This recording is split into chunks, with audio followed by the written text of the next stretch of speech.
From this to this. Opo mga guys, nandito ngayon dalawang kakakasal lang. Mag-Grand Santa Cruzan nga po pala dito sa amin sa Poblacion Pilar, no? Alas 4 na nga ng hapon, kaya ito nga po ko, dali-dali na nga akong pupunta ng Pilar. Dahil nga ang mission natin, mapa-from this to this natin si Erica. At sa tingin nyo kali, magagawa kaya natin ng mission na mapa-from this to this natin siya. Kaya kahit kainit-initan, ay biniyahin natin siya, no? At sa totoo guys, idol na idol talaga siya ng bunsong anak ko.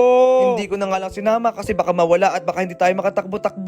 Kaya ang sabi ko nga sa kanya na ako na lang ang pupunta at bibidyoan ko na lang, no? Kaya pagdating ko nga ng Pilar ay sobrang dami talaga nag-aabang sa kanya. Alam nyo ba guys, isa nga sa nagpatangkad sa akin na si AJ Rabal na sa Viva Max ay nandito nga din. Nandito nga po at syempre nandito rin mga tropa natin na content creator na sila JJ Channel, si Boy Nook Channel. Kaya ito nga ako, nagpagawa nga ako ng placard, no? At syempre para nga mapansin nila tayo. Diba? Papansin yarn? Diba Erica, pati voice over mo nga ay ginaya ko na, no? So ayun nga mga guys, nandito na ngayon magagalang Santa Cruzan natin at pupuntahan natin mga guys. Diba mga guys, sobrang dami talagang taong nag-aabang sa kanila mga guys. Kaya nga mga guys, yung mission kaya natin na mapa-from this to this natin si Erica mga guys ay magagawa kaya natin mga guys. Kaya abangan at panoorin muna natin ang magsasanta Cruzan mga guys. Salamat po, Nuestra Señora del Pilar. Salamat po, aming mahusgayan. Pusong alay, pusong handog.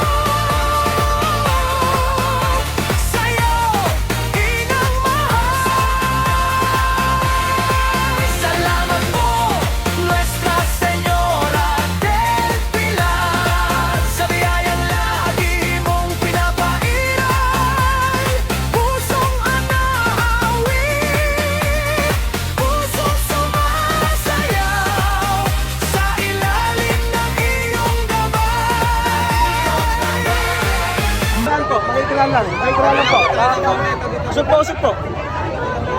So yun nga mga guys, ito nga yung ate ni Chow at mga guys, at mukhang mahirapan tayo makalapit at mapa-from this to this natin si Erica. Siyempre hindi naman papayag ang ando na ganon-ganon lang at susugurin nga natin yan mga guys. Puking ina mga guys, hindi nga tayo napapansin at hindi nga tayo narinig dahil nga sobrang daming tao na nakapaligid sa kanya mga guys. Mukha nga yung mission natin mga guys ay mukhang palpak. Kaya nga ang sabi ko nga sa inyo mga guys ay hindi nga tayo papayag na hindi natin ma-from this to this Erica mga guys.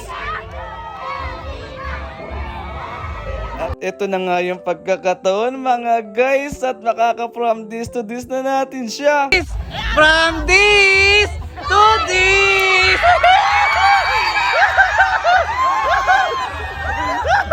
Kaya hanggang dito na lang for today's video. Sana nag-enjoy kayo. Bye-bye!